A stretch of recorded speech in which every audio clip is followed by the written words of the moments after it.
Bom, nós vamos continuar a nossa discussão. Esse é o segundo encontro sobre esse tema, clínica do ato. E a ideia hoje é que a gente siga compreendendo a cena da psicoterapia. A discussão é exatamente essa, que a gente compreenda a sessão de psicoterapia a partir dessa perspectiva de que ali nós temos uma cena que a gente precisa investigar.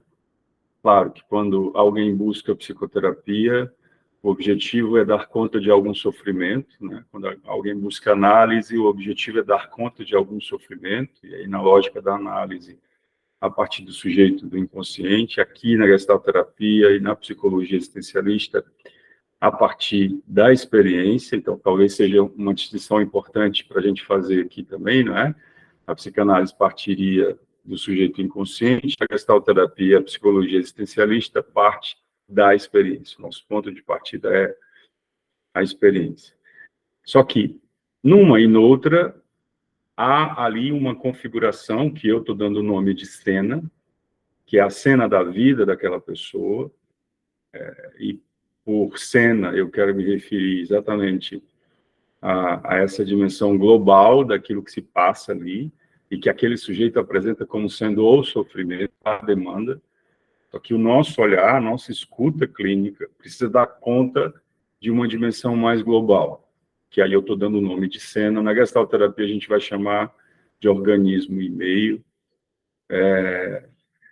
Enfim, em cada abordagem nós teremos aí uma nomenclatura específica. E o que é a cena? A cena é esse conglomerado de fenômenos que compõem o objeto da nossa investigação, do nosso estudo, que é o sofrimento do paciente. Então, a cena inclui o próprio sofrimento, aquilo que ele diz que é o sofrimento. A cena inclui o corpo. A cena inclui você, enquanto analista ou enquanto terapeuta. A cena inclui os pensamentos, inclui o passado de vida desse sujeito, os sintomas, que não podem ser tomados como resumidos no discurso do paciente. Tem muitos sintomas que o paciente nem se dá conta que tem, né? Às vezes, grande parte das vezes, as pessoas chegam ao consultório, ao nosso consultório, especialmente nesse contexto contemporâneo que a gente vive, né? Onde o conhecimento é muito acessível, as pessoas, se duvidar, têm dificuldade hoje em selecionar o conhecimento. O conhecimento está muito disponível para todo mundo. Se você entrar aí no Google, você colocar aí, sei lá, o tema que você quer investigar, e o paciente faz isso, não tenha dúvida de que antes de ir para a terapia ou quando busca análise, o paciente vai procurar lá os sintomas que ele está vivendo. Então, ele vai colocar lá no Google e vai chegar ao seu consultório, vai chegar até você com muita informação sobre o que ele está passando, né? O paciente, contemporaneamente, chega apropriado do diagnóstico. Ele chega dizendo assim, eu sou deprimido, ou eu sou bipolar, ou eu sou sei lá o quê. E o nosso trabalho vai ser desconstruir isso, de certa forma, para que a gente alcance uma dimensão mais abrangente daquilo que se passa. Porque ele não é isso. Ele não é o discurso que ele apresenta somente, e no discurso que ele apresenta, o discurso que ele apresenta, às vezes, não dá conta de alcançar todos os sintomas. E aí a nossa escuta vai, de algum modo, também organizar tudo isso. Então, a cena da qual a gente está falando compõe os sintomas, compõe a relação, em termos da psicanálise, a transferência contra a transferência, em termos da gestalterapia e da psicologia existencialista, a relação terapêutica, e inclui também o corpo. E é esse objeto da cena que a gente vai tentar, ou vamos seguir aqui discutindo sobre ele. Começamos na semana passada e a gente vai seguir. Claro que o que está proposto aqui nos slides e no texto que eu sugeri que vocês lessem é uma discussão sobre o corpo. Aquele capítulo que eu sugeri para que vocês lessem, né? É uma discussão sobre o corpo na psicologia, de um modo geral, na ciência, como é que o corpo entra em cena nessa discussão da psicologia, que é conhecida ou foi colocada na história do conhecimento humano como a ciência que dá conta da mente, né? A ciência que dá conta do psíquico. Mas o que é o psíquico? E aí, como vimos na semana anterior, ou melhor, no nosso encontro anterior, o corpo também é psíquico, ok? Então, vamos tentar dar conta da cena a partir da cena da sessão de psicoterapia ou da sessão de análise, discutir as nossas possibilidades de intervenção a partir desse elemento conhecido ou chamado como o corpo. Ok? De novo, eu peço que vocês possam ir interagindo, tá certo? Qualquer questão, qualquer pergunta, podem. Quem estava aqui comigo no encontro anterior, a gente começou a discutir essa parte, né? Chegamos até o contato, foi isso? O contato, a gente discutiu a noção de organismo, vocês lembram? Não lembro, tudo bem.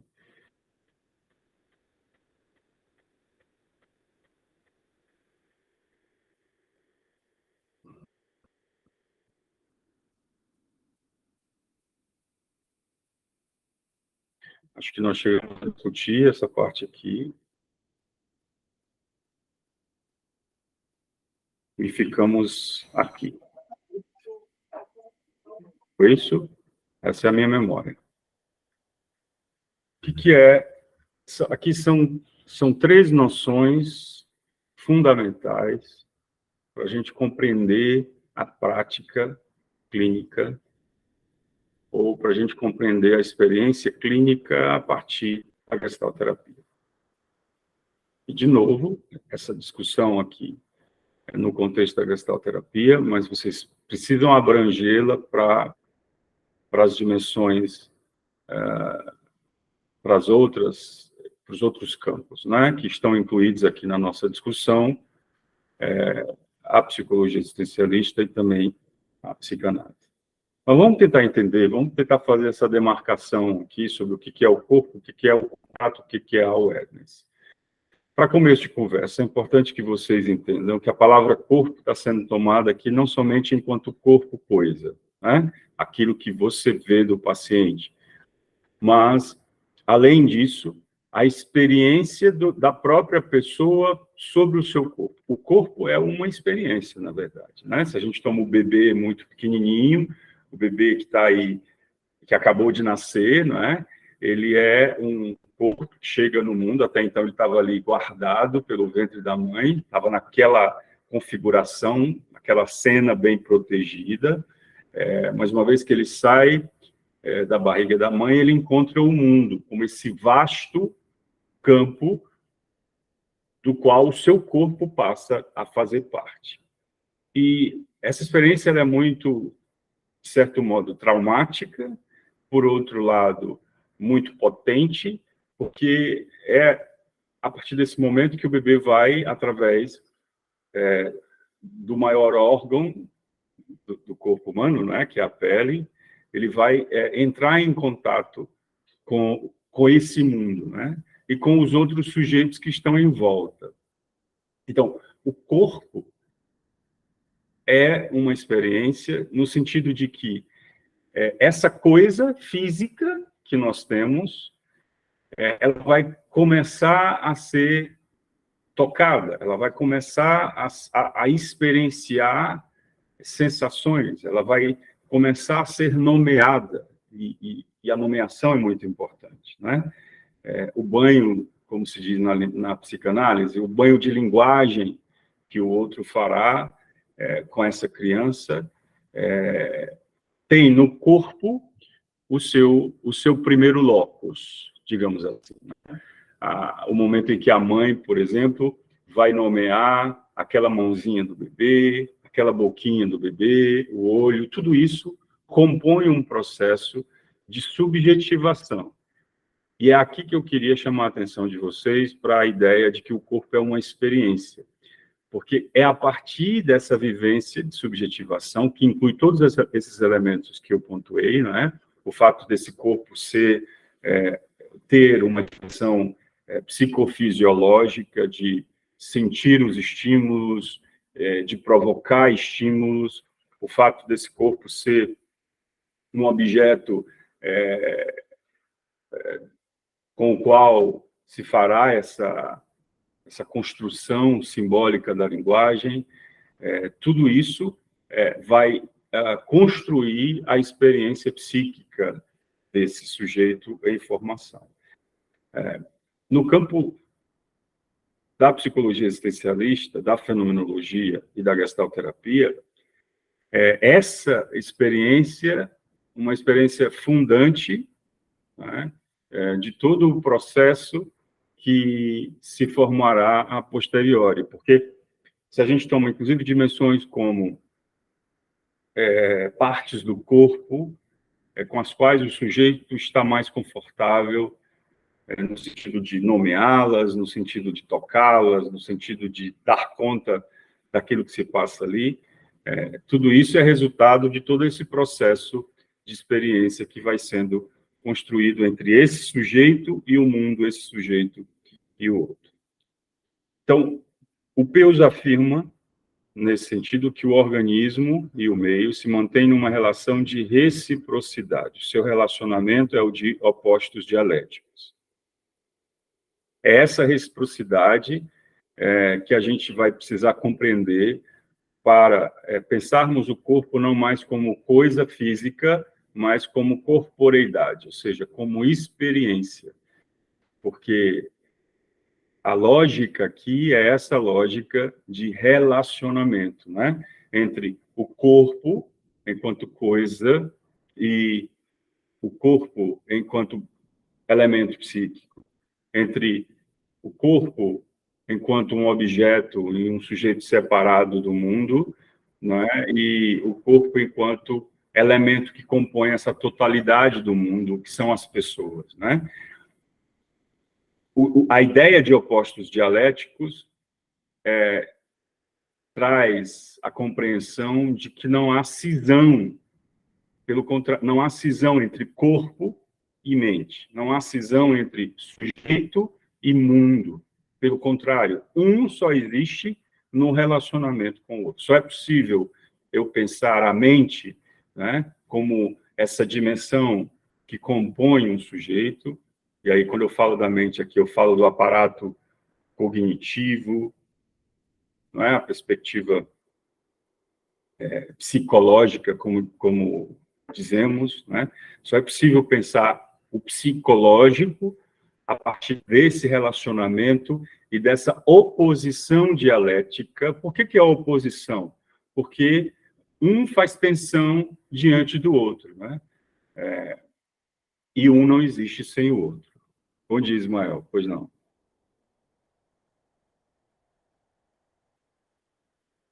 Opa, bom dia.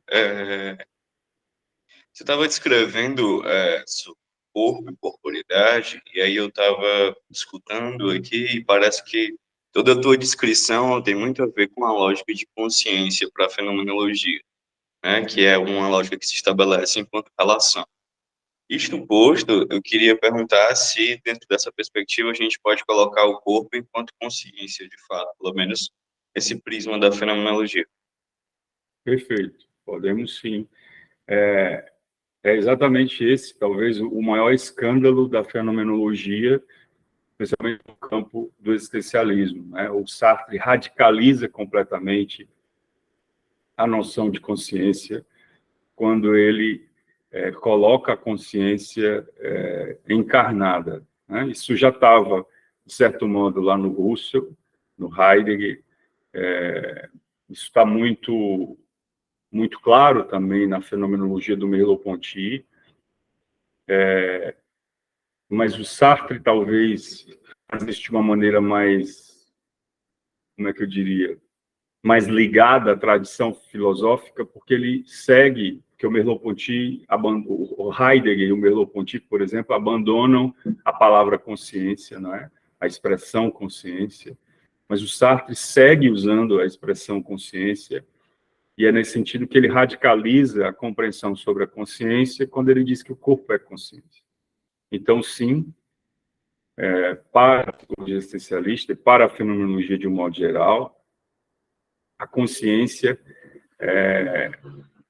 extravasa-se, que ela sai dessa dimensão do interno, do psíquico e do hermético, né? E ela sai para fora, digamos assim, né? É exatamente isso, é uma redundância, mas para dizer que é essa saída para fora da consciência. E a expressão mais clara dessa saída para fora da consciência é o próprio corpo.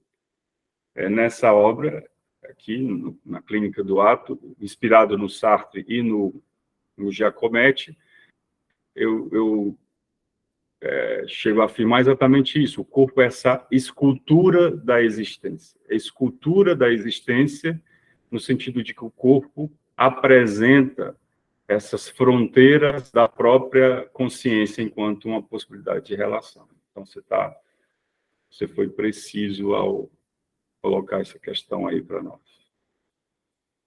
E o que é o contato? Para a gestalterapia, o contato é a manifestação desse relacionamento. Em outras palavras, é o como esse relacionamento acontece. E essa função do contato ela é fundamental se a gente está no campo da prática em gestalterapia. Porque o diagnóstico, por exemplo, na gestalterapia, vai ser uma tentativa de identificar o tipo de contato que o sujeito estabelece. Em outras palavras, como ele, enquanto uma consciência encarnada, mantém relacionamento com o mundo. Faz-se nesse relacionamento com o organismo e meio, entenda meio aqui, não só o meio ambiente, mas o meio é tudo aquilo com o que o organismo entra em contato, e o organismo é esse combo, é essa totalização consciência-corpo, organismo e meio, portanto, estão sempre em relacionamento, são opostos dialéticos, como dizíamos há pouco, e estão ligados. Então, nesse sentido, o contato e fuga são opostos dialéticos, são descrições dos caminhos pelos quais encontramos os fatos psíquicos. Olha que interessante o que o Peirce está dizendo aqui, nessa obra de 1988. Contato e fuga são opostos dialéticos, são descrições dos caminhos pelos quais encontramos os fatos psíquicos. Então, tudo aquilo que em psicologia é considerado enquanto fato psíquico, que seria um fato psíquico? Um pensamento, uma emoção, uma fantasia, um sintoma. Qualquer fenômeno tomado, aí considerado, grosso modo, como subjetivo, é compreendido aqui enquanto um fato psíquico, ou seja, ele é resultado dessa dimensão de entrelaçamento entre o sujeito e o mundo. Né? Ele não é psíquico porque está dentro, ele é psíquico porque ele é construído através desse entrelaçamento. E esse fato, ele se constitui nessa relação de contato e fuga. O que é o contato e fuga?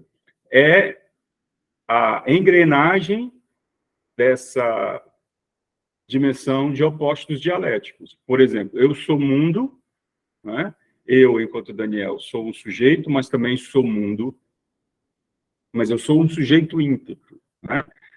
Falávamos disso no encontro anterior, a fronteira que institui, talvez a primeira fronteira e mais óbvia, que institui o meu organismo enquanto um organismo íntegro é a minha pele. Né? Só que essa pele tem uma dimensão fática, dimensão enquanto coisa, mas ela tem também uma dimensão enquanto experiência.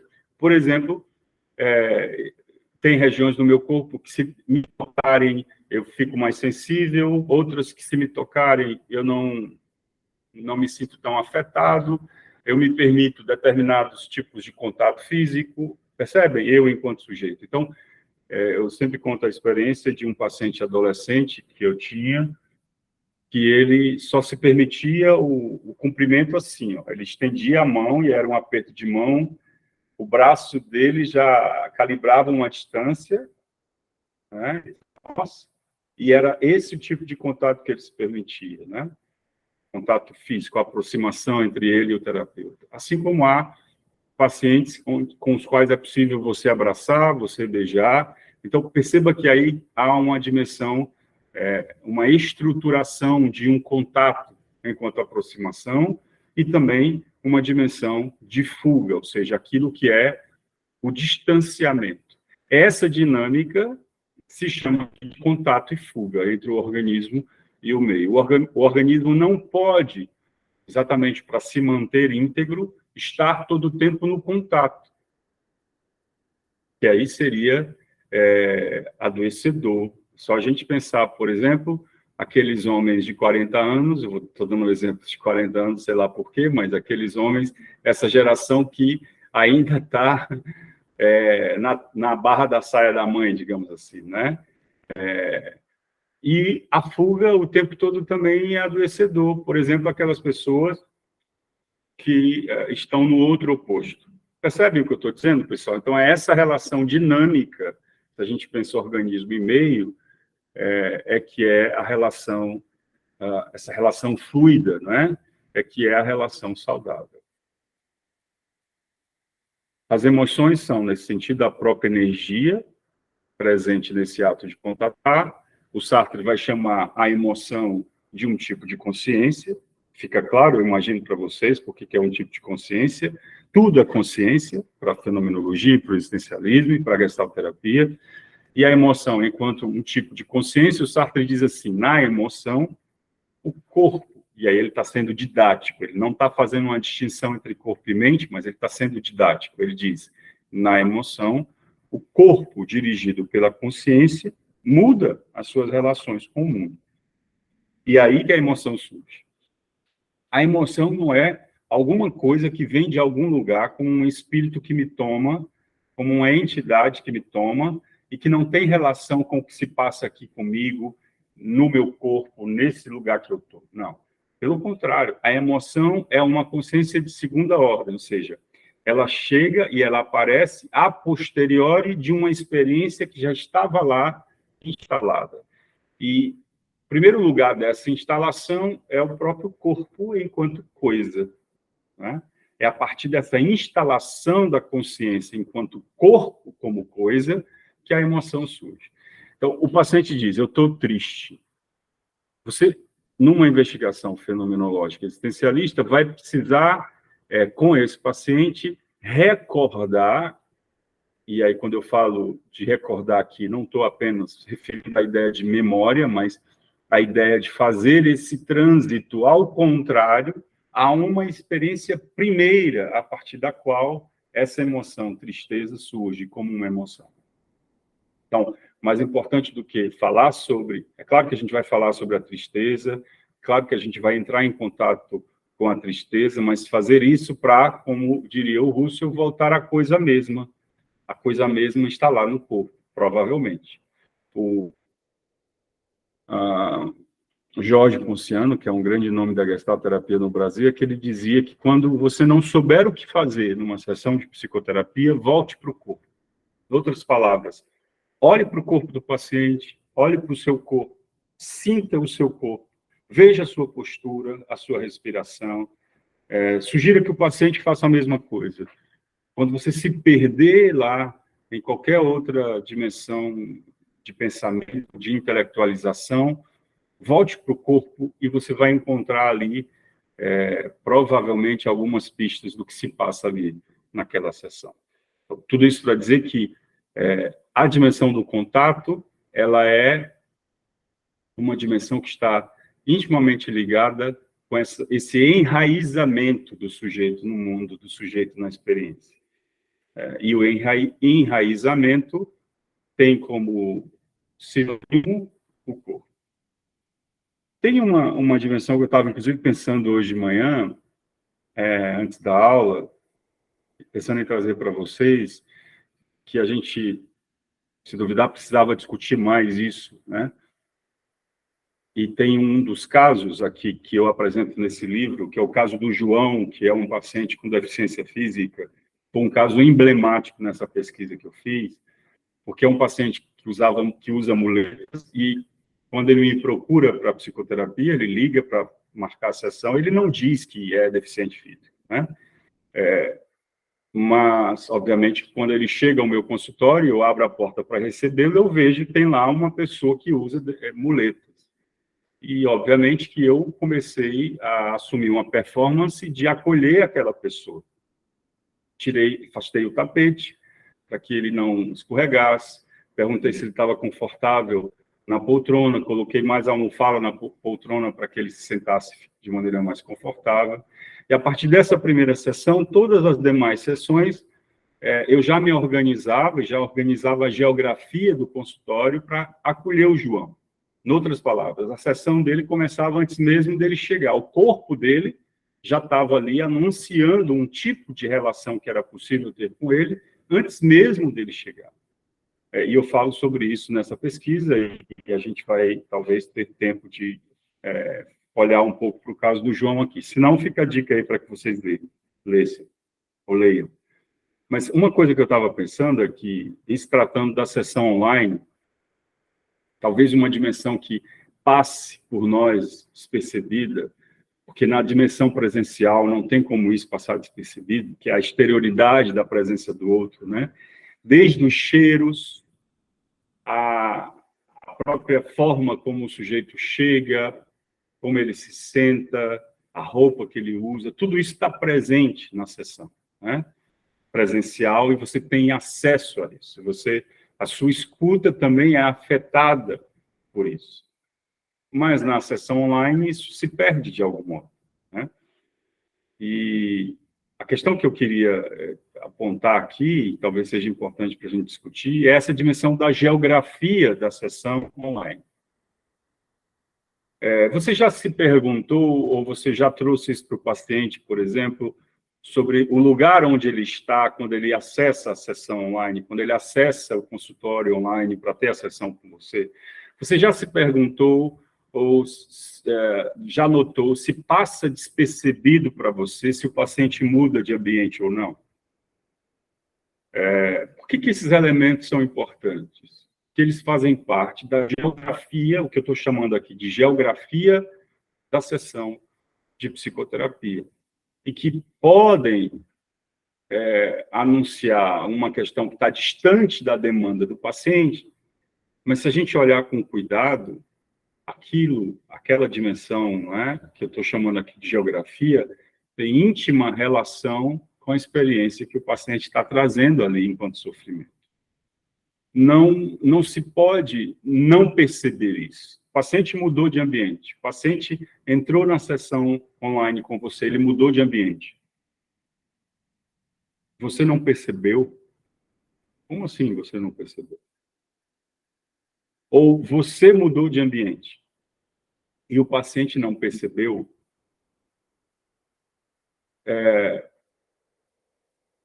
Não estou dizendo que é problemático não perceber. Estou dizendo que não perceber talvez anuncie uma certa postura na própria sessão, que é não estar presente para o que se passa ali. E pode ser que, ao estar presente para o que se passe ali, a gente encontre elementos importantes para entender o que se passa na vida do paciente. Desde os barulhos que surgem, as imagens que surgem.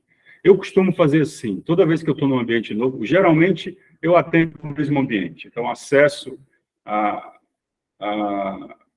provavelmente 2 lugares, ou da minha casa ou do consultório. As pessoas que estão comigo, geralmente, numa sessão online, geralmente conhecem esses 2 lugares. Tem uma visão desses 2 lugares, ou do consultório ou da minha casa. Então, se eu acesso de um outro lugar, eu informo para o paciente, olha, você está vendo, eu estou num ambiente novo, mas aqui está preservado o sigilo. E a mesma coisa eu tendo a fazer com o paciente, perguntar para ele se ele aparece num ambiente novo, onde é que ele está, se está tudo bem, se ele se sente confortável. Percebem o que eu estou dizendo? Percebem a importância disso ou não?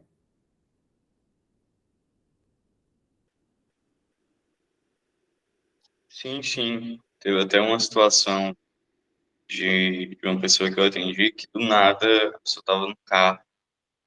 E aí eu fiquei assim, você tá dentro de um veículo? Aí, não, eu tô, porque aconteceu isso. Eu falei, mas para você, ok, manter a sessão de hoje assim, a gente pode, né, deixar para outro dia, etc. E a pessoa, não, é tranquilo, tal, etc. Aí a gente foi vendo o andamento e deu certo, assim. Isso Uhum, foi bem uhum. estranho, né? Certo? Do nada, a pessoa não veio, a pessoa sentar em casa. E aí, enfim. É legal, pronto. É exatamente isso, Ismael, que eu estou apontando, né? É perceber essas mudanças e entender que, por exemplo, a sessão precisa estar vinculada também, né, a todas essas dimensões ali que surgem na tela, né? Então, o contato é o fenômeno no qual se baseia o trabalho na gestalterapia. Nele há awareness. Aí aqui a gente já começa a falar da outra noção, que é a noção de awareness. A palavra aware significa consciente, né? E awareness seria uma espécie de conscientização em curso. É como se fosse o tornar-se consciente acontecendo. A grosso modo seria isso. A gente pode também chamar awareness de uma ampliação da consciência. Uma ampliação da consciência como se fosse uma tentativa de acessar uma consciência global do sujeito, né? É um exercício que a gente busca no processo de psicoterapia pela gestalterapia. Mas, com outra nomenclatura, a gente pode dizer também que é o que está posto na psicologia existencialista, quando a gente fala da consciência posicional de si, que é eu tomar o que o sujeito está dizendo, a forma como ele está dizendo, o que ele está trazendo para a sessão, e tornar isso objeto para a consciência dele. Por exemplo, ele diz, eu hoje não sei o que falar na sessão. Eu vim para cá pensando no que falar, pensei milhões de coisas, mas agora eu já não sei o que falar. Aí você pega esse fenômeno que é ele dizer que não sabe o que falar e torna esse fenômeno objeto para a consciência dele naquele momento. Isso é consciência posicional de si. Em outras palavras, é awareness. Em outras palavras, para a psicanálise, é fazer com que o sujeito assuma uma posição de perceber-se naquela sessão ou naquela cena, né?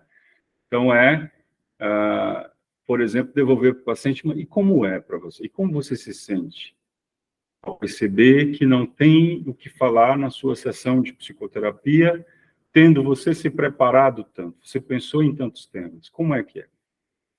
Aí você devolve para a pessoa e ela começa a trabalhar. O trabalho é da pessoa. Pessoal, nós precisamos sair desse lugar de querer responder as perguntas do paciente. De querer, digamos assim, é um lugar muito sedutor, né? Porque é um lugar de poder, porque o paciente chega nos colocando nesse lugar, que é o lugar do saber, de que nós sabemos um saber sobre ele. Só que a gente sabe que esse saber sobre ele é ele que tem. Então, a relação que a gente vai estabelecer com ele vai ser numa tentativa de abrir espaço para que ele construa esse saber sobre o que ele sabe dele mesmo. Ele sabe. Ele só não sabe que sabe. E a gente vai ajudá-lo a perceber que ele sabe. Então, é devolver para ele. O nosso trabalho é um trabalho de escultor, talvez, que, assim, a pedra, me vê essa imagem agora da pedra como sendo o paciente, a pedra está lá, ó, pulsando de muita coisa, de muitas perguntas, de muitas inquietações, e a gente vai apenas deixar que a escultura apareça, né? Esse trabalho de aparecimento, digamos assim, de aparição, de surgimento, é o próprio paciente que faz. E como é que ele faz isso? Entrando em contato com o que ele sente. Na gestalterapia, a gente chama de awareness. Por que ela tem relação com a dimensão de contato, com a dimensão de corpo? Porque a awareness para a gestalterapia inclui uma dimensão de vivência corporal. Por isso que eu falei há pouco da respiração, eu falei há pouco da postura, das roupas, né? Tem um outro caso que eu discuto nesse texto, que é o caso da Maria, que era uma mulher de 30 e poucos anos, que vai para a psicoterapia para tratar uma demanda específica, a relação dela com os homens. E ela chega na sessão já dizendo assim, nas primeiras sessões, já dizendo algo mais ou menos assim: olha, eu já tive 4 terapeutas, você é o 5º. E com todos os meus terapeutas, eu consegui seduzir todos os meus terapeutas. Ela já chega dizendo mais ou menos isso, já joga as cartas na mesa, né? Em outras palavras, já quis me incluir no próprio sintoma dela. E eu fui me deixando incluir. Como assim? O que você está falando? E ela começa, então, a construir o discurso dela, o discurso que a leva ao processo de psicoterapia e que apresenta essa demanda como sendo o grande sofrimento da vida dela. Ela tinha uma questão com os homens, que era a sensação de que ela era sempre tratada como objeto dos homens, né? Os homens a seduziam e, no final, não cumpriam as promessas de amor. E ao final do processo, que a gente percebe é que havia ali uma ação dela ao se colocar nesse lugar de objeto dos homens.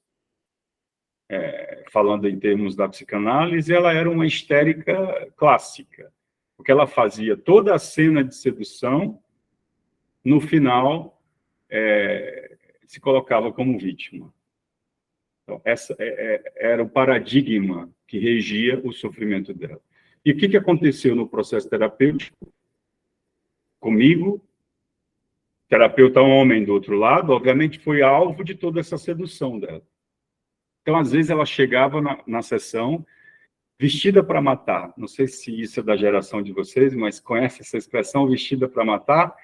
Ela ia com aquela maquiagem mais perfeita, com aquele perfume que da esquina você percebe, e com aquela roupa que qualquer macho alfa por ali se sentia seduzido. E chegava lá plena na sessão, né? E eu lá, tácito, com a minha escuta, seguia devolvendo para ela tudo o que surgia enquanto fenômeno. Mas isso não passava despercebido de mim, né? A roupa, a maquiagem. E aí eu comecei a me dar conta que toda vez que ela estava em crise com o amante dela, alguma coisa na cena, na geografia do corpo mudava.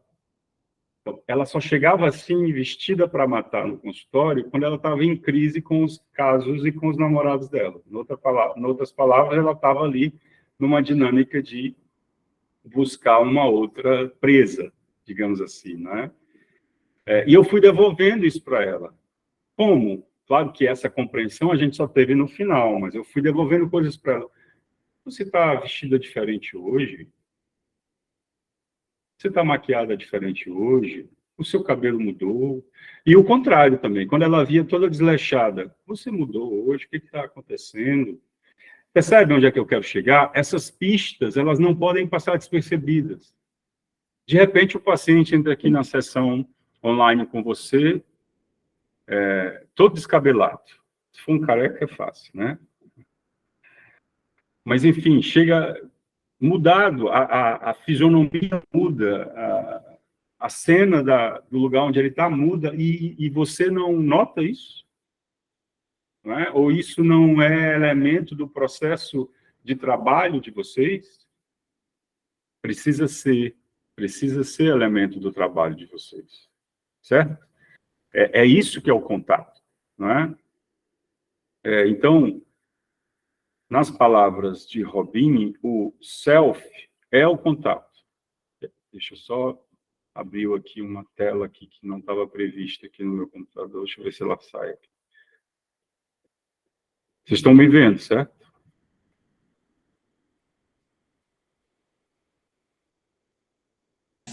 Sim. Gente, como é que sai aqui? Espera aí. Ah, ok, deu certo. Então, o self é o contato. O que isso significa? Significa que o self não existe fora do contato. Em outras palavras, o self é a própria expressão da pessoa, né? Tomada aí, seria esse combo entre o ego, aquilo que a gente chama de personalidade, e a própria expressão dessa personalidade no comportamento. Isso é o self. Grosso modo, é o si mesmo, né? É a pessoa, de fato, que se revela ali. Não existe essa pessoa sem o contato. E onde é que o contato se dá? Onde é que esse relacionamento, enquanto opostos dialéticos, como falávamos há pouco, se dá? No campo. O que é o campo? O campo, para a fenomenologia, é o campo fenomenológico, é o campo da experiência da pessoa, né? Se falarmos em termos clínicos, o campo é a própria relação terapêutica, é a própria sessão.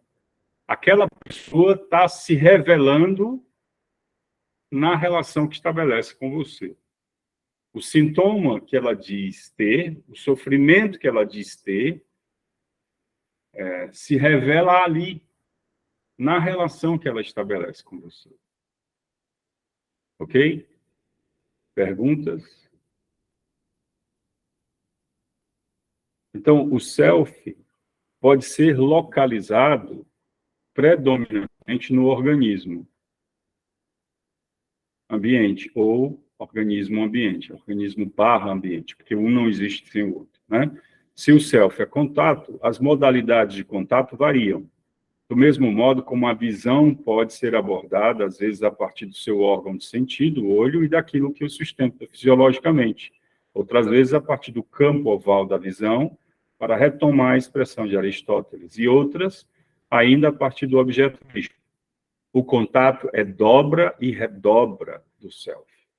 O self é dobra e redobra do campo. Então, é uma dança incessante. Isso que é o contato, essa dobra e redobra de relacionamento. Se eu falo do sujeito em psicoterapia, a dobra e redobra é a própria relação, transferência e contra-transferência na psicanálise, e aqui na gestalterapia e psicologia existencialista, relação. As faltas, se ele quer pagar ou não, quanto que ele quer pagar, o que ele diz sobre ele diante de você, o que ele se permite dizer, o que ele se permite dizer sobre ele diante de você. Sabe aqueles momentos onde o paciente diz assim, isso eu nunca falei para ninguém, só você sabe. É a primeira vez que eu estou falando isso. Ele diz para você, terapeuta, né? É a primeira vez que eu estou falando isso. Ou então, ele diz algo do tipo, é porque eu ainda não consigo falar sobre algumas coisas com você, terapeuta.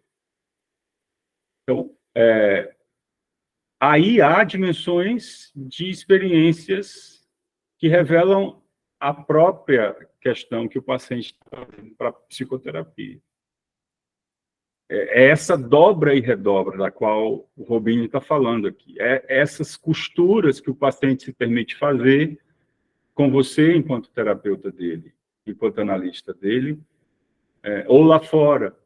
Né? Ele diz algo do tipo, isso eu nunca contei para os meus pais, ou isso eu nunca contei para o meu marido, para minha esposa, ou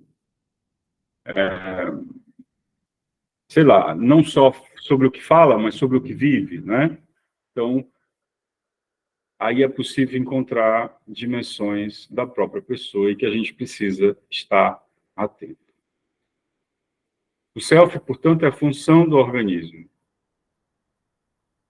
Ele é resultado dessa relação entre organismo e meio. A primeira noção que podemos ter do contato é que o contato está na própria etimologia da palavra, que nos dá a ideia de toque, remetendo ao único de nossos 5 sentidos, que é passivo e ativo, que toca e é tocado ao mesmo tempo. Posso ver sem ser visto, ouvir sem ser ouvido, não posso tocar sem ser tocado.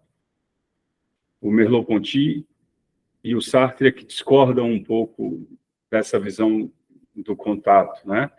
Por exemplo, para o Sartre, a dimensão do tocar, a mão que toca e a mão que é tocada pressupõe consciências distintas.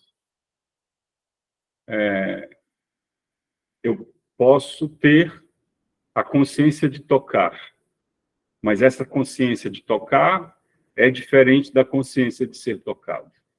Porque, para o Sartre, há uma consciência por vez. E essa distinção de consciência e consciência é necessária ser feita, né? Para que eu entenda o encadeamento, o processo.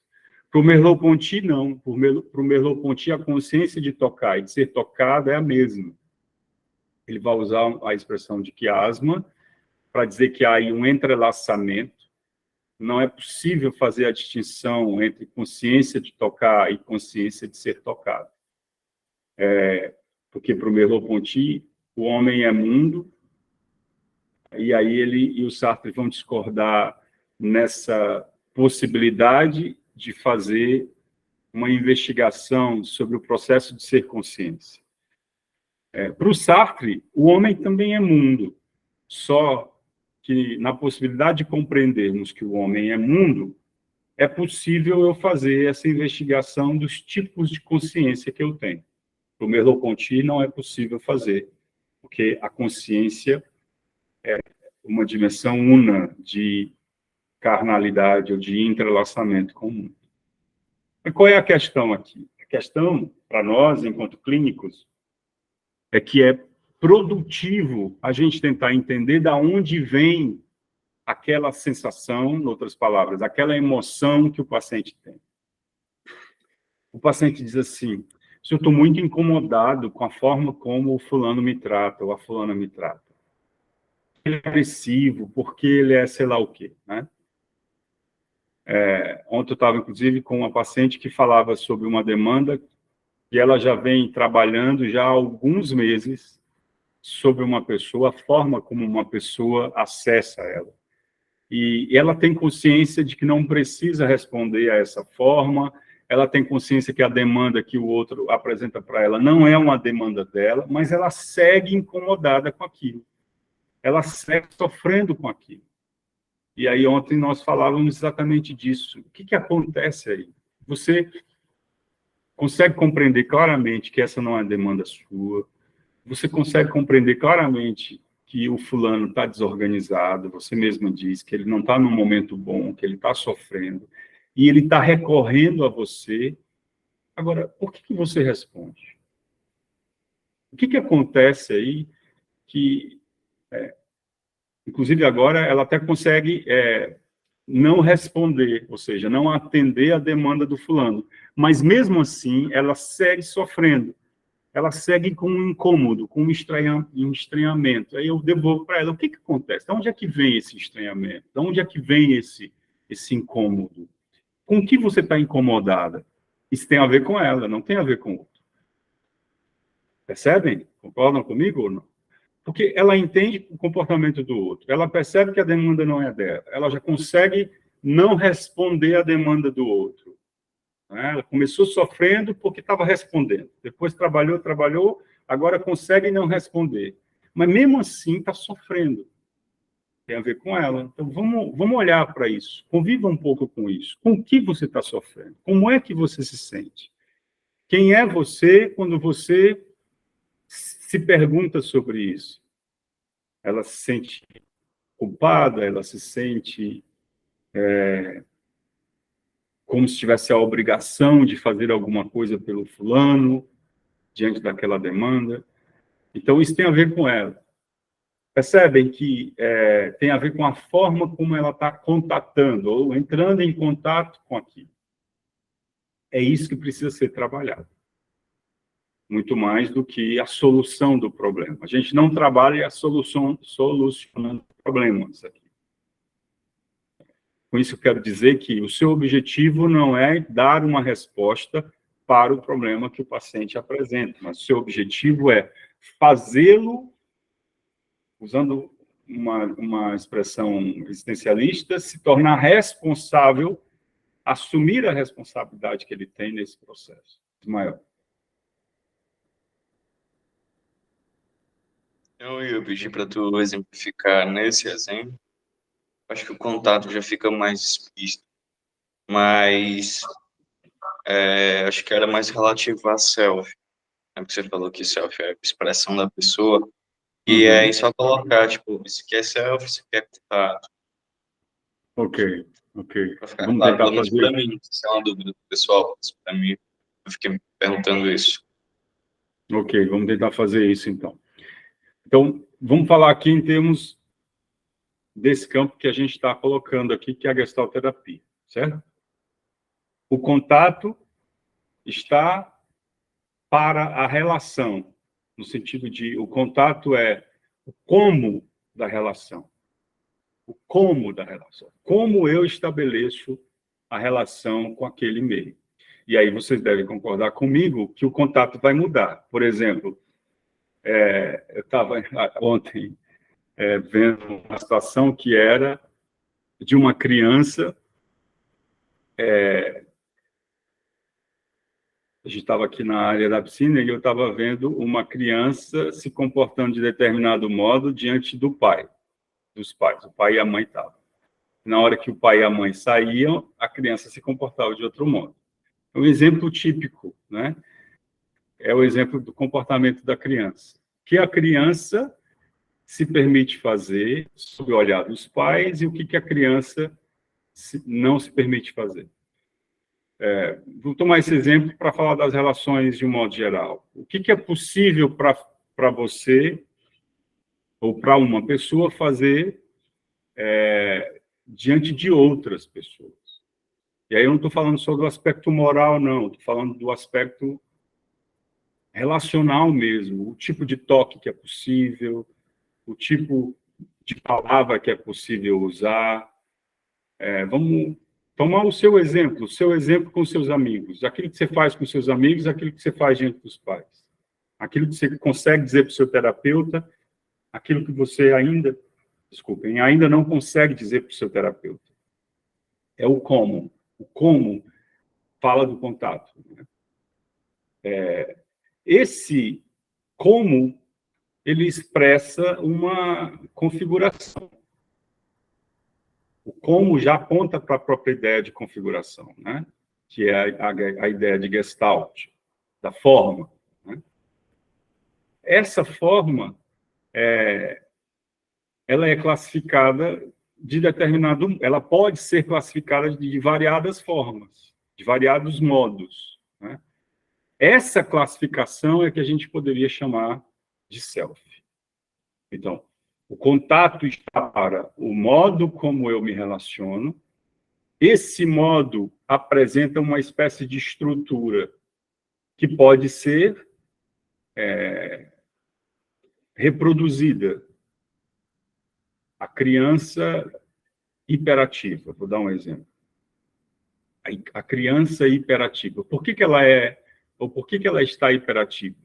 Porque ela apresenta uma certa estrutura no modo de tratar as coisas, de entrar em relação com as coisas. Né? Ela é agitada, ela tem uma concentração, uma atenção pulverizada, ela consegue dirigir a atenção para tudo que acontece ao mesmo tempo, e nesse sentido, para nada específico, né? Ela tem uma ebulição de emoções, várias emoções acontecendo ao mesmo tempo. Então, isso seria a estrutura, né? A configuração. Então, o self está aí. Eu consigo identificar um modus operandi, digamos assim. Né? O contato é o que possibilita isso. A gente vai estar sempre tomando o self como resultado do contato, do tipo de contato. Então, para eu mudar é possível mudar a estrutura do self, Daniel? Nessa lógica aqui, sim. Por que é possível?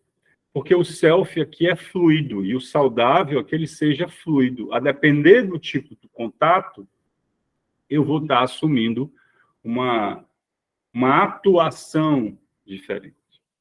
É por isso que aqui a gente fala em termos de performance. O sujeito é a performance que ele assume. E se é uma performance, essa performance é dinâmica, não é? Ela pode mudar. Claro que na história de vida do sujeito, alguns elementos são constantes. É o que na psicologia clássica a gente chamaria de personalidade. Né? E quase sempre o sujeito transita naquele espectro ali de personalidade, né? Ou seja, ele transita naquilo que é possível, aquela fronteira, ela pode se expandir, mas ela não se expande ao ponto de perder a sua configuração. Só um minuto, pessoal.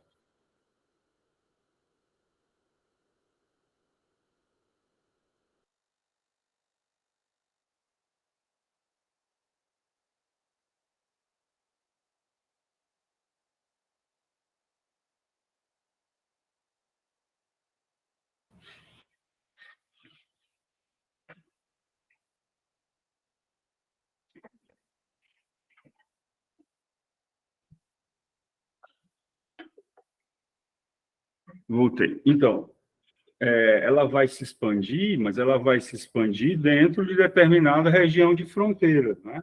Ela não vai se perder dessa fronteira. E aqui tem um dado importante.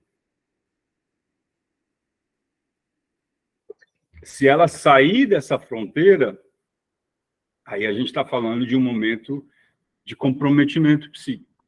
Seria o caso da psicose, né? A psicose é exatamente essa saída, em termos gestalterapêuticos aqui, a psicose é exatamente essa saída da fronteira. É necessário que eu, enquanto sujeito, funcione numa fronteira que se contraia, se comprima e que se expanda. Esse movimento é exatamente o movimento do contato que nós estávamos falando. Tem dias em que eu estou mais triste, tem dias que eu estou mais expansivo, mais alegre, tem dias que eu quero ficar sozinho, tem dias que eu quero estar com os outros, é isso. E o natural é isso, o saudável é isso. Agora, se eu estou só comprimido, depressivo, aí eu fico ali, não é? Adoecedor. Ou o contrário, se eu estou só eufórico, né? Vou dominar o mundo, pink o cérebro, não é? O desenho de você, não é da geração de vocês, mas enfim, estou aqui, vou comprar tudo. É da minha, tá? Ok, não. Vou ganhar o mundo, vou conquistar o mundo, não é? Estou muito feliz. A vida é isso. Isso é adoecido, pessoal. Estar feliz o tempo todo é adoecido. Para você olhar aí a condição das pessoas que usam droga, o que elas buscam quase sempre é isso, é estar num momento de plenitude o tempo todo. Não é possível estar num momento de plenitude o tempo todo. Inclusive, o corpo nos aponta isso. O que é o orgasmo? O orgasmo é um momento de clímax, de ápice, e depois a gente volta à normalidade. O corpo não sustentaria o orgasmo o tempo todo, não é? Se a gente fala em termos metafóricos, é a mesma coisa. A existência não sustenta um momento de plenitude o tempo todo. A gente precisa se expandir e voltar. Ok, mas aí, quando se sai dessa fronteira, quando a fronteira expande, expande, expande, ao ponto de rachar, a gente está falando da psicose, que é quando o sujeito fora a cruz, digamos assim, ele sai do eixo, ele sai para fora, né? Ele sai daquela região que era a região da fronteira. Então, é importante compreendermos o contato, que o contato é o próprio organismo em pessoa existindo no mundo. Bom, e aí, o Ribeiro, né? Esse aqui é o Jorge Ponciano Ribeiro, ele diz assim, energia é movimento, e é pelo movimento que encontramos os corpos, dando e recebendo energia. Esse dar e receber define a pessoa que somos, podendo-se, então, dizer que também somos o contato que fazemos por meio da energia que expandimos no encontro com o outro. Olha isso, nós somos o contato que fazemos por meio da energia que expandimos. Em outras palavras, a depender do contato ou da possibilidade de contato que eu tenha nessa dimensão de fronteira, como eu disse, eu posso não me permitir determinadas coisas, ou posso me permitir determinadas coisas. O termômetro de me permitir ou não me permitir revela exatamente a pessoa que eu sou, Ismael. Pronto, eu tinha compreendido bem essa lógica de contato e self que você tinha colocado, né? O contato com essa relação com o mundo que acaba esquadrinhando esse self, né? Do indivíduo. E aí você estava falando dessa fronteira que tem a ver com essa lógica maleável de contato que ora expande e ora contrai. E aí, e aí você fala que quando essa fronteira se rompe, vem um adoecimento ou uma estrutura como psicótica, né? Uhum. E aí, a minha dúvida é, não sei se é a nossa lógica de pensar, que é meio cartesiana, né? Que é coisa assim de caixinha estrutural, não sei. A fronteira, essa fronteira que você coloca, que ela é maleável, que ela expande, que ela comprime. Ela, enquanto estrutura, é o que se coloca como neurose? Assim, quando a gente fala de fronteira de contato, a gente fala de qualquer possibilidade de existência, em qualquer possibilidade de existência, inclusive na psicótica, nós teremos uma fronteira, certo? Só que, falando dessa organização, corpo, contato e awareness, nessa dimensão de expansão e de retração, a gente está falando numa lógica neurótica, ou seja, aquilo que é possível dentro do campo da neurose. E aí aqui cabe alterações de humor, aqui cabe sintomas que não estão na ordem da psicose, certo? Ou seja, sintomas que são da ordem da neurose, por exemplo, ansiedade, depressão e por aí vai. Agora, uma vez que o sujeito sai dessa dimensão de funcionamento, que veja, qual é a questão do neurótico para o Peus? O neurótico não sabe o que quer. O Peus define o neurótico assim. Você pergunta o que você quer, o neurótico não sabe dizer o que ele quer. O que está apontando aí? Está apontando para uma dimensão de estrutura na qual a dúvida é sobre, como é que eu diria isso? É sobre uma dimensão de temporalidade que está nesse combo entre passado, presente e futuro, e aí o sujeito, ou ele sofre porque ele quer uma coisa, segundo ele está no passado, ele já não tem mais, ele quer uma coisa que, segundo ele, é agora, ele não consegue dar conta, não é? Ele não consegue sustentar, ou ele quer uma coisa que tem a ver com o futuro, e aí seria o ansioso. No primeiro caso, seria deprimido ou alterações do humor para o campo da depressão. O terceiro caso para a dimensão da ansiedade. Aqui é tudo no campo da neurose, certo?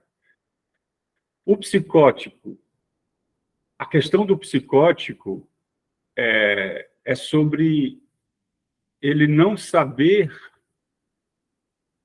se ele é. Ele sai dessa região aqui sobre ser a questão não saber o que quer e vai para uma outra dimensão que está fora dessa fronteira, que a questão é sobre não saber o que é, que aí é onde se organizam os sintomas sobre a realidade ser ou não ser essa que os outros dizem que é, né? Ele é o Napoleão Bonaparte, ele é o anjo, ele é... O corpo está ali noutra configuração. Então, percebe que as questões são outras lá nessa dimensão, fora dessa fronteira aqui, digamos assim, da normalidade, que seria a fronteira da neurose, a gente pode delimitar outros tipos de fronteira. São outros tipos de fronteira que também ali se expandem dentro da possibilidade daquele paciente, daquela pessoa. O que é possível, o que não é possível para ele, mas está em outro campo de fronteira. Eu não sei se eu consegui te responder, Ismael, se faz sentido para vocês. Não, fez sentido, sim. Fez sentido. Eu acho que às vezes eu acho que a problemática acaba sendo mais minha, no sentido de como enxergar as coisas por via de estrutura, sabe? E aí, quando você, por exemplo, tenta visualizar o prisma por um via mais fluido, como de consciência para a fenomenologia mesmo, parece que o modo de pensar e simbolizar as coisas, não sei como é que é para ti, assim, ou para o pessoal, mas às vezes para mim acaba sendo uma certa dificuldade. E aí eu não sei se tem a ver com a lógica pedagógica das instituições de educação mesmo, que a gente acaba simbolizando as coisas de uma lógica bem mais estrutural, sabe? E aí, Sim. quando essa coisa... E acho que a própria academia faz um pouco disso também, ou talvez faz muito fortemente. Não sei se que é positivista da ciência, mas aí, algumas vezes... aí é por isso que eu coloco dentro de uma linguagem de estrutura, que parece funcionar, né? E aí, cabe a mim, por exemplo, tentar simbolizar as coisas de uma forma que não seja por essa via, porque a vida não é feita só de estrutura. Sim, A é verdade. existência não é estrutura. A existência é algo mais amplo, mais maximizado e fluido. Enfim.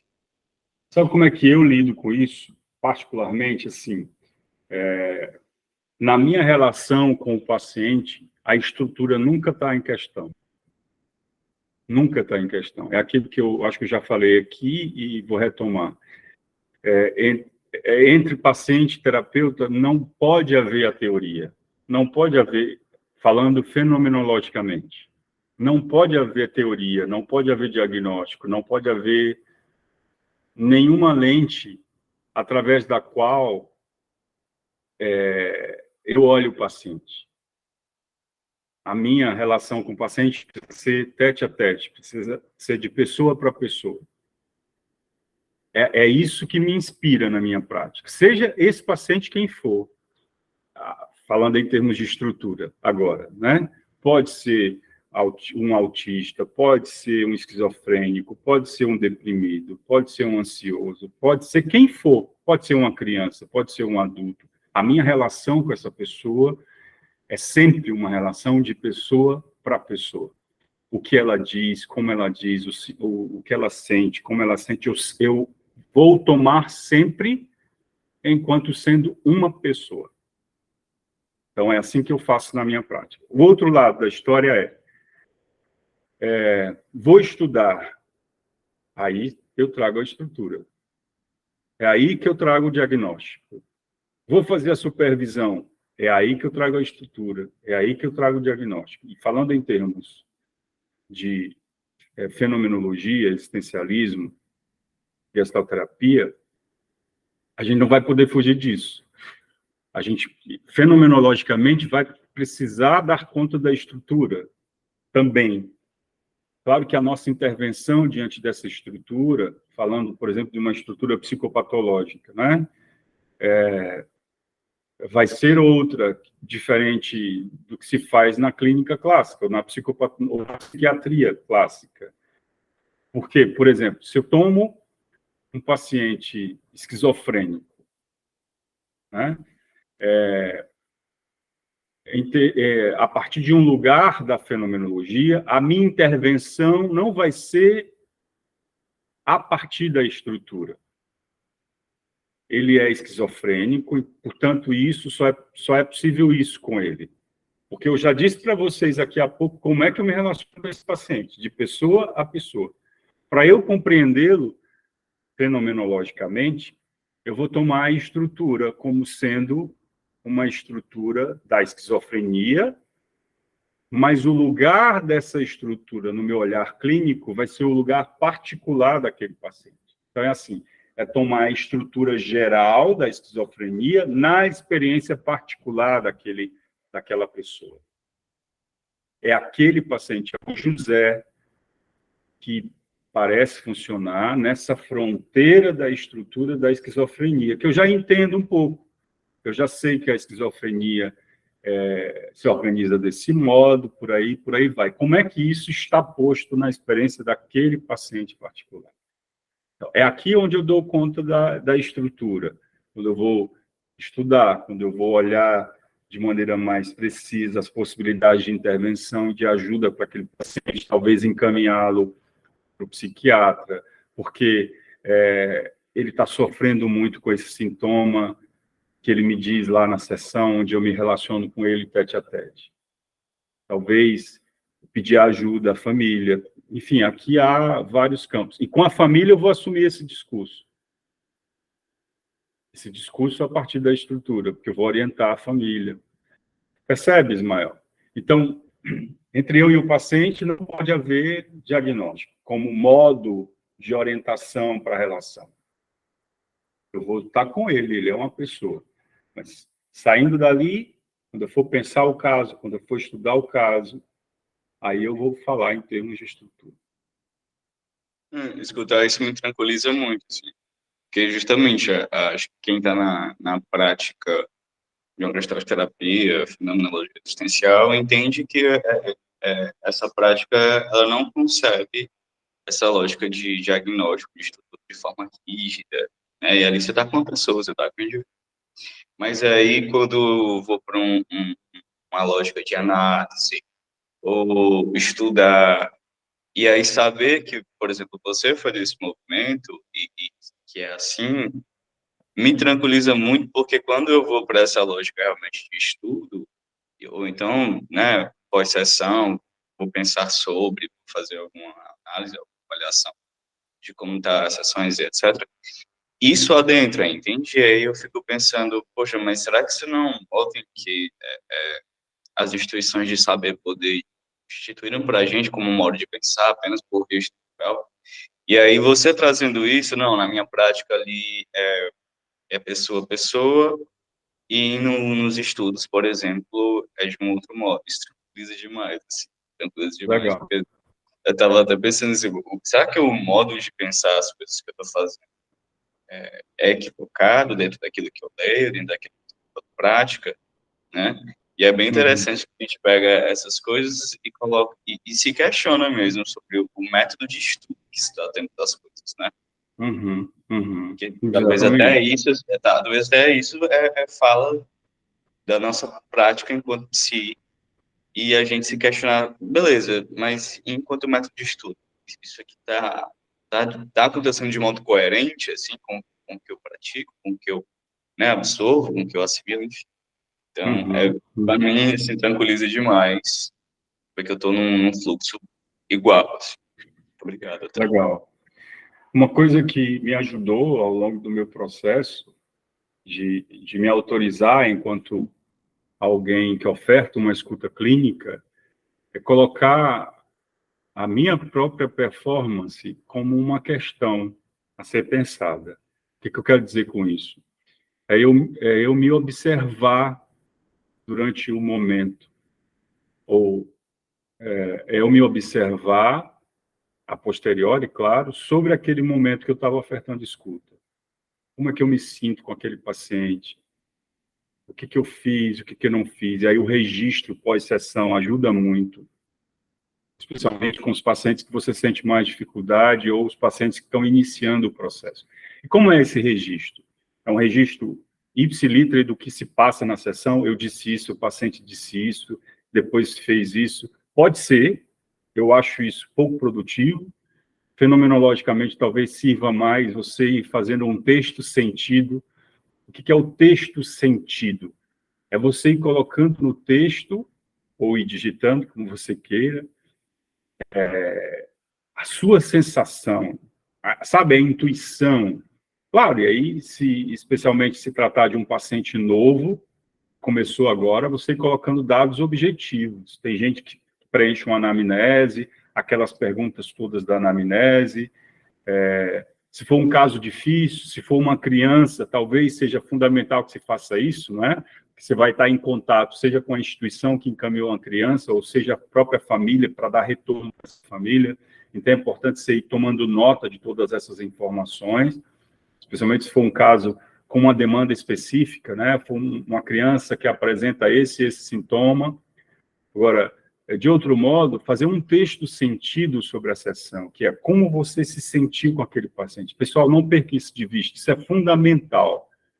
Com o que o paciente provoca em você. Se você estiver presente para aquela relação, provavelmente vai ser parecido com aquilo que o paciente provoca em outras pessoas fora da sessão, na vida dele, de um modo geral.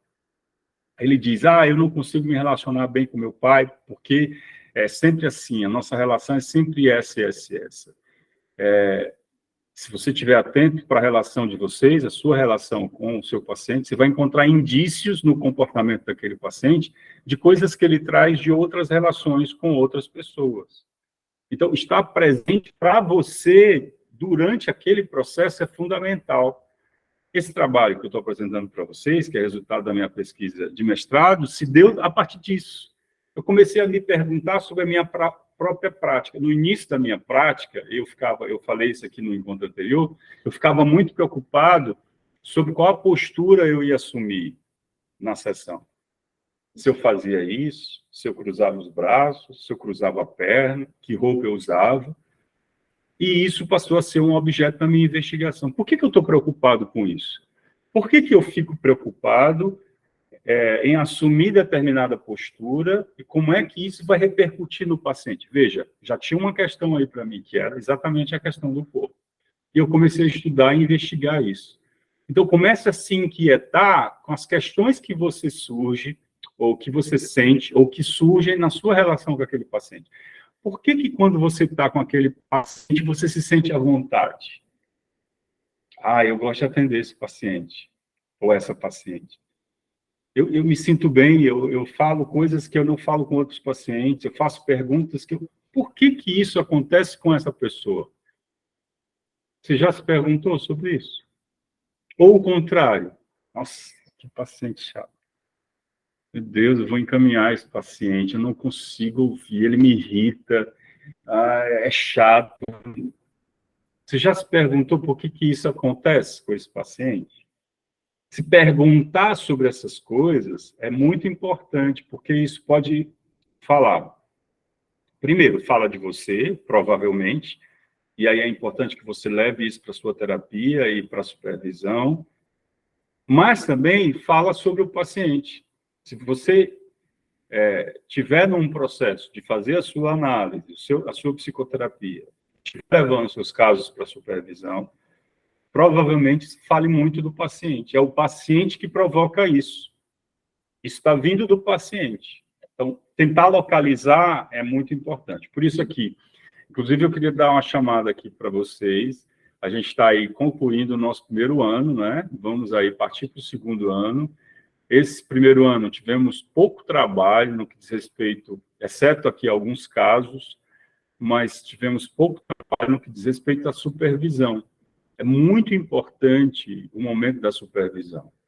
O momento da supervisão é o momento em que você, enquanto terapeuta ou analista, vai construir o caso.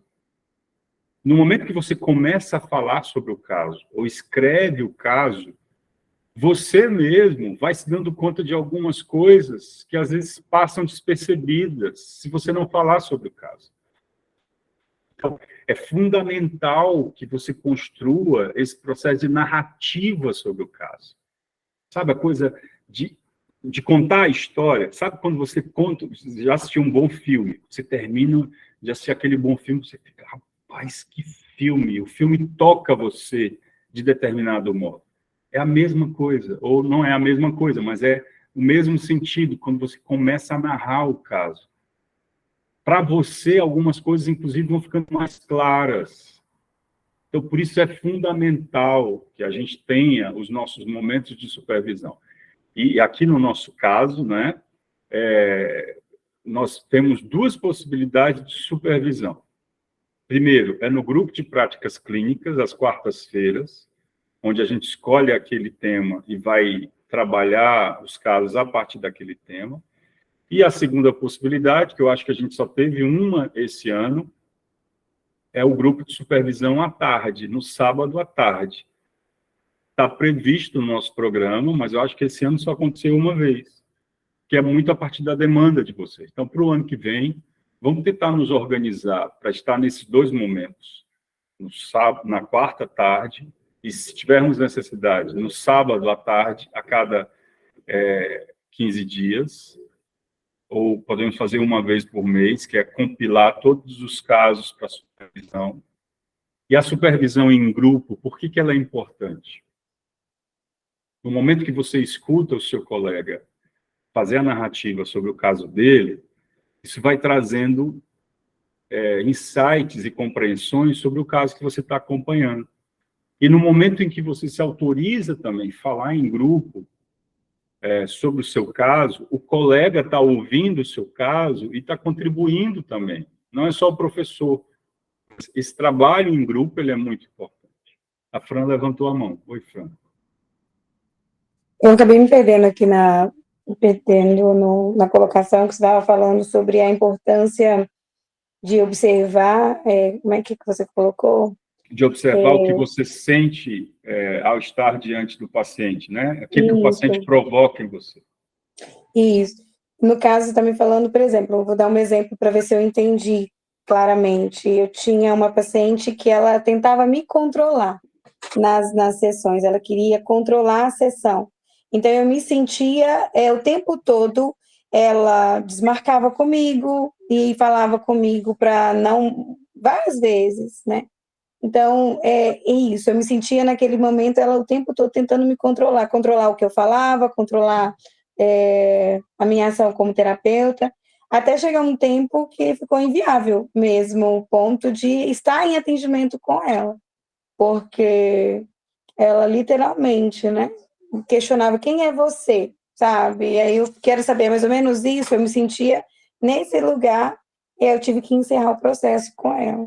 Né? Porque o tempo todo. E assim, a leitura que eu fiz dela é o tempo todo ela queria controlar marido, filhos, as pessoas à sua volta. É mais ou menos isso, essa leitura? É exatamente isso. Só que aí tem duas questões que eu acho que é importante colocar, que é, primeiro, quando você identifica esse fenômeno, que tem a ver com essa paciente está querendo me controlar. Aí nós temos alguns caminhos. Qual é a dica que eu dou para vocês? Primeiro, você identificou alguma coisa que está vindo do paciente, que supostamente está vindo do paciente para você. Ela está querendo me controlar. Aí você vai pensar assim, espera, isso é da paciente ou isso é meu? Como é que eu identifico, Daniel? Olhe para a sua vida. Faça um trabalho com você. E é por isso que a análise é importante. Por isso que a psicoterapia pessoal do terapeuta é importante. Por quê? Porque você vai, de repente, construir um saber sobre você que é assim, algumas pessoas eu não consigo atender. Vou dar um exemplo meu. Eu tive uma relação com meu pai muito tumultuada. Meu pai foi um cara muito forte, muito potente, muito agressivo em tudo, inclusive na relação com os filhos. E eu acabei desenvolvendo, e meu pai era muito hostil na forma de falar. Ele estava aqui conversando, a gente tinha a impressão que ele estava brigando. Ele não tinha expressões de carinho. E eu acabei desenvolvendo, eu pessoalmente, acabei desenvolvendo duas atitudes para responder a isso. Ou eu era mais agressivo com meu pai, então ele era agressivo comigo e eu era agressivo à 10ª potência com ele, obviamente que eu perdia, né, que eu era filho, ou então eu me retraía e não falava. Então, eram as duas atitudes que eu tinha. Ok, recorte da vida do Daniel, agora eu vou deixar isso aqui. Então, na minha prática clínica, um dia surge um senhor de 40 anos para fazer terapia comigo. Qual era a questão que ele levou? Hostilidade. Chegou dizendo, eu quero trabalhar essa dimensão, eu sou muito agressivo com as pessoas, eu sou conhecido como o ogro nas relações que eu estabeleço, eu já não quero mais viver nesse lugar, eu sofro com isso e tal. Beleza. E a gente seguiu o processo. que vocês acham que aconteceu durante o processo de psicoterapia desse homem? A hostilidade dele apareceu. Inevitavelmente, isso iria acontecer. E a agressividade, a hostilidade dele apareceu dirigida a quem durante o processo? A mim. Eu era o terapeuta. Agora, o detalhe, eu já tinha esse elemento na minha biografia, a dificuldade de lidar com a hostilidade do meu pai, diante da qual eu desenvolvi 2 comportamentos. Ou eu era hostil, mais hostil, ou eu me retraía. Esse era o dado da minha biografia. E o paciente, então, chegou sendo hostil comigo. O que aconteceu durante o processo? Eu tive dificuldade, Fran, de lidar com esse paciente. Porque eu comecei a me perceber respondendo à hostilidade do paciente. Aí eu comecei a levar para a minha supervisão. E vai dar, em outras palavras, vai dar merda. Eu não vou conseguir ajudar essa pessoa. A minha escuta está comprometida. Chegou ao ponto de, numa determinada sessão, o paciente começou a me hostilizar. E eu comecei a me sentir irritado com aquele paciente. E comecei a responder à hostilidade dele. A gente encerrou a sessão, fui para a minha supervisão, levei para a minha terapia, até chegou o ponto que eu disse, eu não consigo atender esse paciente. E aí encerrei o processo. Falei para ele que não estava conseguindo ajudá-lo, não entro em detalhes, mas falei que não estava conseguindo ajudá-lo e sugeri que ele fosse atendido por uma colega, e assim foi. Com isso, o que eu quero dizer, Fran? Às vezes, o incômodo também é nosso. E aí a gente precisa trabalhar. Não estou dizendo que é o seu caso, estou dizendo que é importante que durante o processo a gente também se perceba.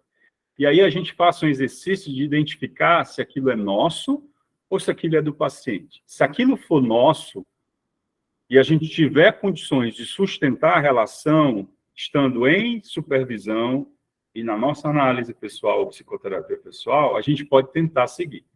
Se não, se ficar insustentável, é melhor que a gente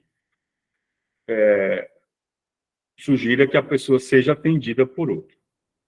Agora, se eu identifico que aquilo não é meu, não, isso não é meu, gente. Eu não tenho dificuldade, já estou trabalhando isso na minha terapia, na minha análise, não tenho dificuldade em lidar com pessoa assim. É importante que eu siga com esse paciente.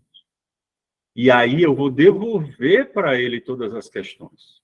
Minha sugestão, pergunte para ela, ou devolva para ela. Fulana, não estou entendendo. Você tá dizendo que eu... o que você está dizendo, então, é que eu não consigo te ajudar? Sei lá, estou colocando uma hipótese. Vamos imaginar que a paciente está dizendo assim.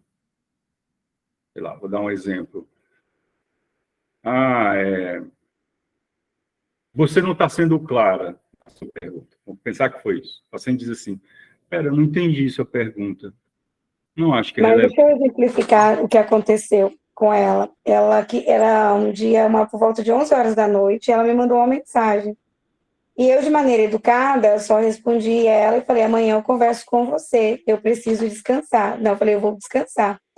Aí eu não sei, não foi bem essa fala minha, né? Mas eu só falei assim, eu estou na hora de descansar, alguma coisa do tipo. Mas eu, naquele momento, respondi. Ela falou assim, você tá aí? Eu não sei, por cargas d'água, eu respondi a bendita da mensagem.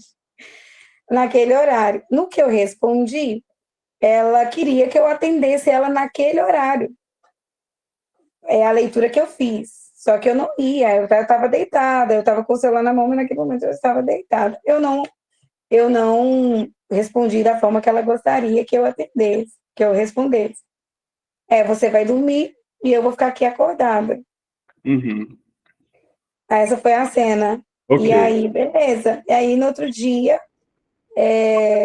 eu vi, né, que ela chegou já, tipo... Aí eu falei, olha, tem como você me atender agora? Eu falei, eu tenho minha agenda de atendimento hoje.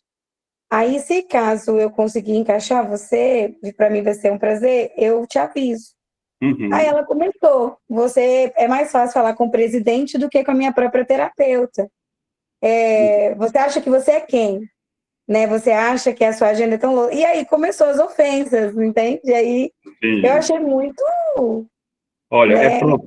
é provável que para chegar a esse nível, outros eventos aconteceram. E provavelmente, pelo que você está trazendo, teve a ver com essa interação pelo WhatsApp, que eu imagino que foi pelo WhatsApp. E aí eu já dou uma dica para vocês. Não interajam com o paciente pelas redes sociais, nesse nível de ficar trocando mensagens. Quanto menos você falar, melhor. Eu não envio áudio para paciente. Eu não envio texto. Sabe qual é as minhas mensagens para o paciente? Vou colocar aqui no chat para vocês verem. O paciente lá manda um texto gigante. Como é que eu respondo? Ok. Paciente lá, é porque isso, paciente, eu tenho uma paciente que ela manda tipo 5 áudios. O que eu respondo? Eu não respondo nada. Primeiro, eu não escuto. Eu não escuto áudio de paciente. A não ser, Daniel, tu não escuta em nenhum lugar, em nenhum momento. Se for um paciente que está em crise, paciente que é dependente químico, paciente que está surtado, ele é esquizofrênico, está surtado, aí eu escuto. Ou aí eu respondo. Mas se não, é só, ok, sim, não. Minha mensagem para marcar a consulta, eu não ligo para paciente. Eu digo, bom dia, fulano.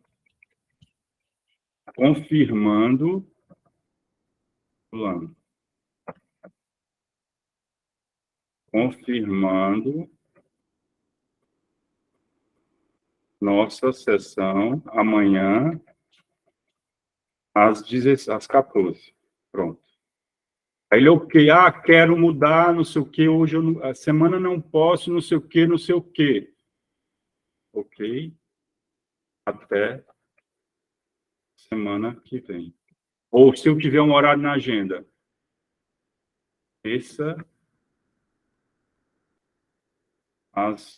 imaginemos que a sessão era segunda. Ele não pode, botou vários áudios, várias justificativas, terça às 18. Não posso, por isso. Até semana que vem. O que eu estou provocando vocês nesse sentido? Mas as primeiras palavras tem sempre que ser em caixa alta? Não, aí foi por acaso, mas toda interação que você precisa ter com o paciente deve acontecer e se esgotar na sessão. Nada além disso. Tudo que passar disso é supérfluo e tem a ver com sintomas. Escutem isso, ainda bem que está gravado. Toda interação que você precisa ter com o paciente deve se dar e se esgotar na sessão. Qualquer interação fora da sessão é sintoma, ou seu ou do paciente. Pode tratar isso na sua análise, pode tratar isso na sua psicoterapia. Provavelmente, aí você diz, Daniel, a gente está na era das redes sociais, não sei o quê. Exatamente por isso. A gente precisa se preservar e ajudar o paciente também a se preservar.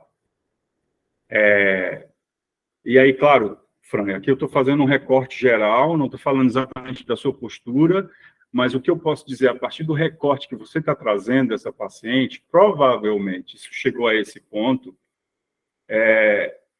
porque houve, na interação de vocês pelas redes sociais, da parte dela, a sensação de que ela poderia te enviar a mensagem em qualquer hora, achar que você... E pode ser que isso tenha a ver com o sintoma dela, de novo. Então, para trabalhar tudo isso, é importante a gente investir na sessão. O que escapa do trabalho na sessão, você não precisa responder, certo? Então, responder mensagem de paciente fora da dinâmica de marcar a sessão é desnecessário. A não ser que seja um caso, eu vou fazer esse parênteses, a não ser que seja um caso urgente, o paciente, como eu disse, está em surto, ou o paciente, a família está exigindo contato com você. Aí tudo bem. Se não for um caso de exceção, sessão. O paciente mandou uma mensagem gigante de texto. Você pode responder? Pode. Diz assim, falemos sobre isso na próxima sessão. Isso é isso que eu tenho o hábito de fazer, mas eu escuto o áudio, né? Ah, aconteceu tal coisa, eu vejo que não é um estado urgente, eu falo assim, falaremos sobre isso no dia tal, no dia do seu atendimento. Ótimo. Mas realmente, nesse caso, ela tinha o hábito de me mandar mensagem e eu tinha o hábito de responder. Então, é a leitura que você fez mesmo. Eu dei essa margem para ela entender que eu, de alguma forma, ia atender ela, tipo plantão noturno, vamos dizer assim, né? E pode ser até que, ao fazer isso, você fez, e eu não tenho dúvida de que fez, na tentativa de ajudá-la, de acolhê-la. Agora, pessoal, isso muito em nome de nós nos preservarmos e de preservar o processo do paciente. Você não sabe quem é essa pessoa que está chegando para fazer terapia e análise com você. E aí, mais do que você não sabe, você precisa atuar a partir de uma técnica. A nossa atuação não pode ser uma atuação, seja na psicanálise, seja na gestalterapia ou na psicologia existencialista, e aí vai parecer contraditório isso que eu estou dizendo, mas é preciso didaticamente dizer isso. Não pode ser uma atuação a partir daquilo que a gente acha. Ela precisa ser uma atuação inspirada na técnica. O que a técnica da psicanálise diz? O que a gestalterapia me propõe para a minha prática? O que a psicologia existencialista me propõe na minha prática? Eu vou tomar isso como mote, né? E vou seguir fazendo isso. É assim que a gente vai conseguir ajudar essa pessoa, sabe? Seguir os parâmetros teóricos que a minha linha clínica me aponta. Se eu seguir aí, provavelmente eu vou ter resultados. Não negocie nada além disso, né? Eu lembrei da primeira vez que eu fui ao meu terapeuta, eu achei ele muito pouco cordial, né? Eu fiquei incomodado, eu como paciente. Eu fiquei incomodado com aquilo. Que cara chato, ele não me cumprimentou direito, não deu bom dia. E aí depois eu parei para pensar, será que ele é chato mesmo? Que necessidade era essa que eu estava tendo do meu terapeuta ser cordial comigo? Isso tem a ver com a capacidade técnica dele ou isso tem a ver com o meu sintoma? E logo eu descobri que tinha a ver com o meu sintoma. Era eu que estava necessitado de ser acolhido cordialmente. Isso não tem a ver.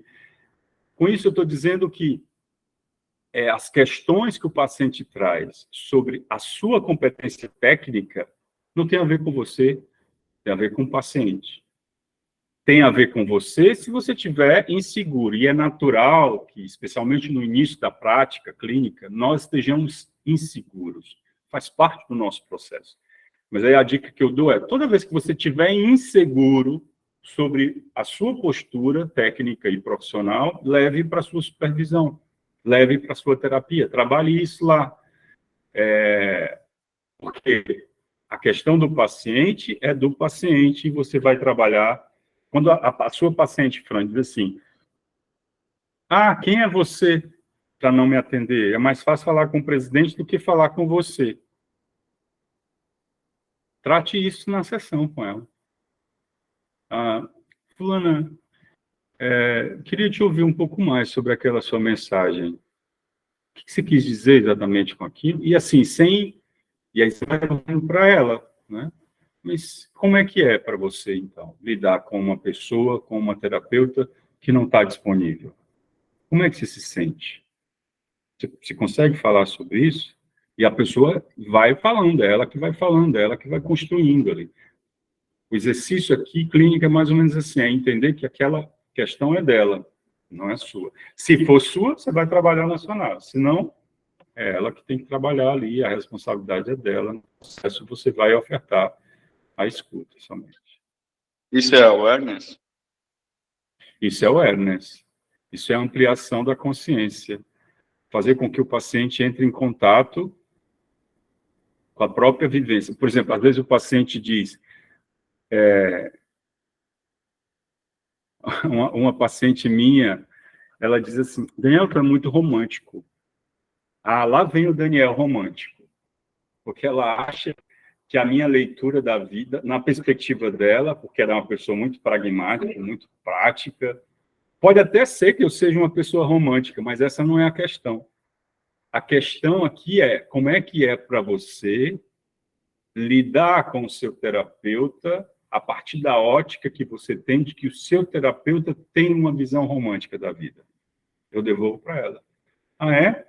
Você me acha romântico? Como é que é isso? Como é que é perceber que eu sou romântico? Devolvo para ela. A minha questão não está em questão.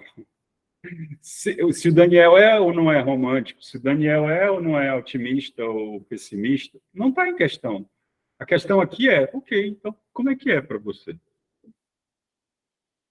A não ser que ser romântico ou não ser romântico seja uma questão para mim. Se for, eu vou levar para a minha análise. Então, de novo, por que isso é um exercício de awareness?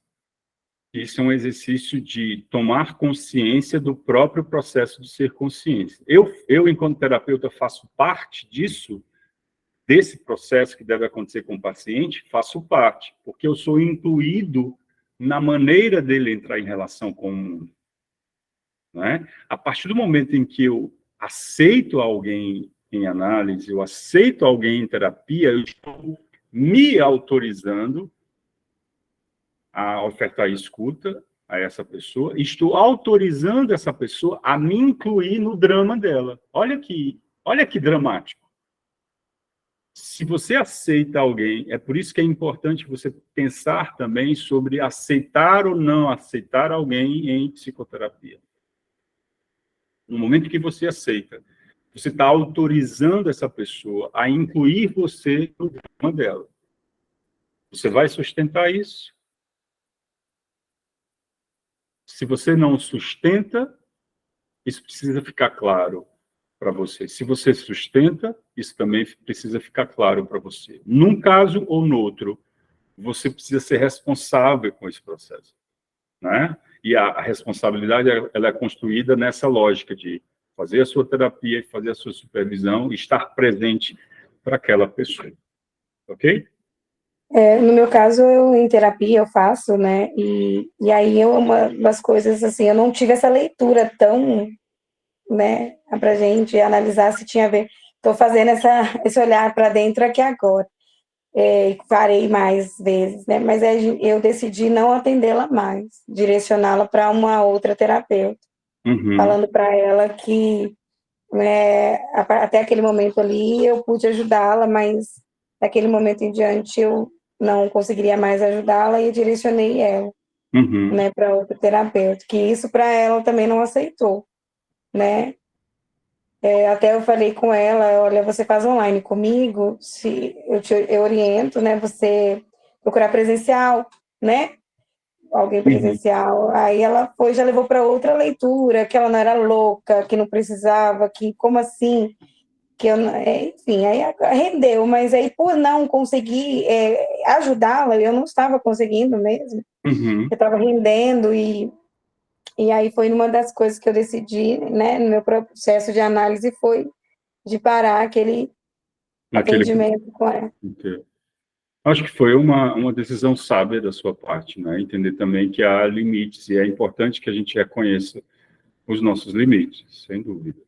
Pois, Maio.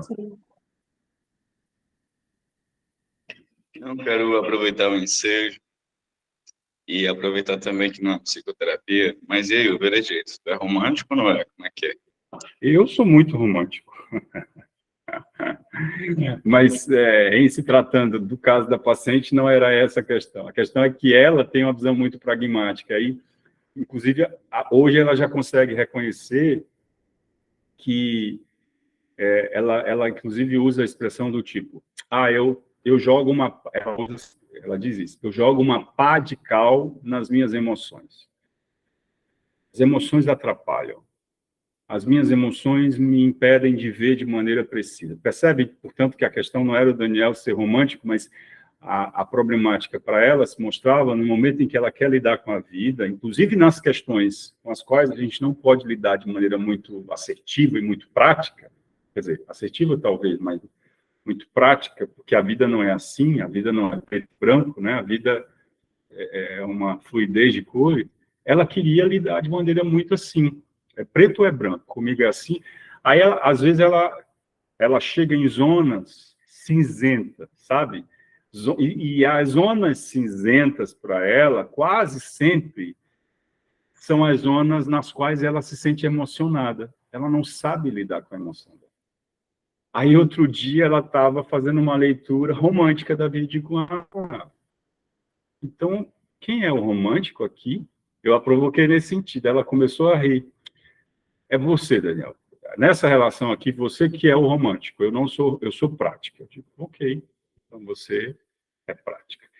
E com essa praticidade, você está querendo lidar, então, com essa situação, com essa praticidade?